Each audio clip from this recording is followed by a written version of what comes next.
Free கருத்து. What is I'm சேயிங்னா about கருத்து. யாராக இருந்தாலும் அளவோடு இருங்க, அதுதான் நல்லது. அதுதான் உங்களுக்கும் நல்லது, உங்கள் மனசுக்கும் நல்லது. ஆமாம் தானேங்க? அளவுக்கு மீறினால் அமிர்தமும் நஞ்சு தானேங்க, இல்லைங்களா? எதுக்காக இதை பற்றி நான் சொல்கிறேன்னா, ஒருத்தவங்களை நமக்கு எவ்வளோ பிடிக்கும்னு அவங்கக்கிட்ட பேசாமல் இருக்கும்போது தான் அவங்களுக்கு இல்லை நமக்கு புரியும். ஆமாம் தானேங்க? அந்த டைமில் நம்ம அதிகமாக யோசிக்கிறது என்ன தெரியுமாங்க? அவங்க கூட லிமிட்டாக இருந்திருக்கலாமே, இந்த ரிலேஷன்ஷிப்பில் ரொம்ப லிமிட்டை நம்ம மெயின்டைன் பண்ணியிருக்கலாமே, தனியாக இருக்கிறது தான் பெஸ்ட்டு, அப்படி இப்படின்னு. ஆமாம் தானேங்க? இப்படிலாம் திங்க் பண்ணி நம்மளே கஷ்டப்படுத்திக்கிட்டு எதுக்குங்க? எதுவாக இருந்தாலும் அந்த லிமிட்டில் இருந்தால் எல்லாமே இங்கே நல்லா தான் இருக்கும்.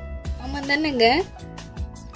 ஒருத்தவங்க கிட்ட நம்ம அளவுக்கு மீறி பழகிட்டா அவங்க நம்மளை இக்னோர் பண்ணோன்னு நினச்சாங்கன்னா என்ன தெரியுமாங்க பண்ணுவாங்க? அவங்க கையில் எடுக்கிற ஃபஸ்ட் ஆயுதம் நம்மளை தாங்க தப்பு, நம்ம மேலே தான் நம்மளை ப்ளேம் பண்ணிவிட்டு அவங்க குறை சொல்லிட்டு போயிடுவாங்க. இப்போது நம்ம மைண்டு இருக்குல்லங்க, நம்ம மைண்டு அப்பவும் நமக்கு ஒரு சிக்னல் கொடுக்கும், நம்ம இவங்கக்கிட்ட லிமிட்டோடு இருந்திருக்கலாமே அப்படி இப்படின்னு. ஆமாம் தானேங்க? ஆனால் நம்ம அதையும் பெருசாக பொருட்படுத்திக்காமல் திரும்பவும் அதே தப்பை நம்ம ரிப்பீட்டடாக பண்ணிக்கிட்டே இருப்போம். எப்போ எத்தனை நாளைக்கு? அவங்களே வாயை திறந்து நீ எனக்கு வேண்டாம் அப்படின்னு சொல்கிற வரைக்கும். ஆமாம் தானேங்க? யாராக இருந்தாலும் அளவோடு இருந்தால் அவங்க கூட ஒரு குட் ரிலேஷன்ஷிப் இருக்கும். அளவுக்கு மீறி பழகுனா அவங்க நமக்கு கண்டிப்பாக யாராக இருப்பாங்கன்னு நான் சொல்லாமல் உங்களுக்கு புரியும். ஆமாம் தானேங்க? லைஃபுங்கிற ஒரு விஷயம் எப்படி தெரியுமாங்க?